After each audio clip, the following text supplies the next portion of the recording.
मोहनलाल अपनी बेटी प्रियंका को लेकर तांत्रिक बाबा के पास पहुंचा। प्रियंका 20 साल की बहुत ही खूबसूरत लड़की थी। उसका डॉक्टर के पास कई महीनों से इलाज चल रहा था। परेशान होकर मोहनलाल उसे तांत्रिक बाबा के पास ले गया था। बाबा ने प्रियंका को ऊपर से नीचे की तरफ देखा। प्रियंका का गदराया बदन देखकर उसका मन ललचाने लगा। बाबा उसकी आंखों में काफ़ी देर तक देखता रहा। उसकी शरारत पर प्रियंका ने अपनी नज़रें शर्म से झुका ली।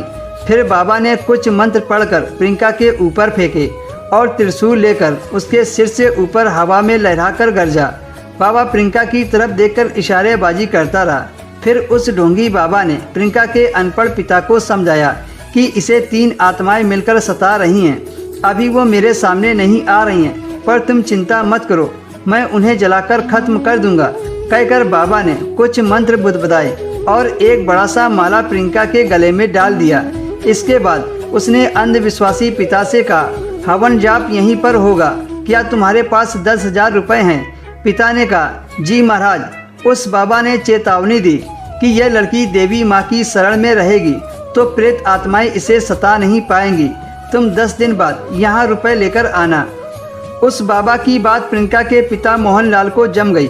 अगली सुबह वह बेटी को देवी माँ की शरण में छोड़कर वापस गांव चला गया। गांव में बाबा का हरा भरा परिवार था। प्रियंका की उस बाबा की बड़ी बेटी काजल से दोस्ती हो गई थी। उसकी गोद में 1 साल का बेटा भी था। जब रात में प्रियंका सोने के लिए कमरे में गई तब बाबा का एक चेला उसे 1 गिलास दूध देकर बोला, यह देवी माँ का प्रसाद है, इसे खाकर ही सोना। प्रियंका ने देखा कि दूध में मेवा मिला है। बिना कुछ सोचे समझे चटकारे लेकर देवी माँ का प्रसाद खा गई। उसे फौरन नींद की झपकियाँ आने लगी और वह पलंग पर जाकर गहरी नींद में सो गई। फिर रात में उसके साथ क्या हुआ उसे कुछ मालूम नहीं हुआ। सुबह प्रियंका देर से जागी तो हैरान परेशान हो गई क्योंकि उसके कपड़े ज़मीन पर पड़े थे। उसका दिमाग चकरा कर रह गया। उसे एहसास हुआ कि किसी ने उसकी इज्जत लूट ली। प्रियंका ने रात की घटना काजल को बताई तो उसका दिमाग चकरा कर रह गया। प्रियंका बोली, मेरी इज्जत लूटने वाला वह भेड़िया यहाँ आया कैसे?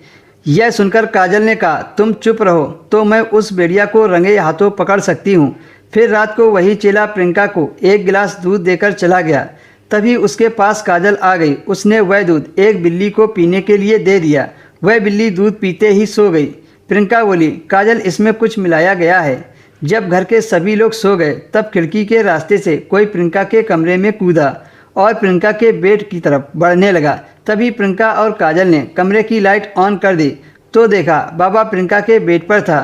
अब उन्हें समझ में आ गया था कि बाबा ही रोज़ प्रियंका के साथ गलत काम करता था।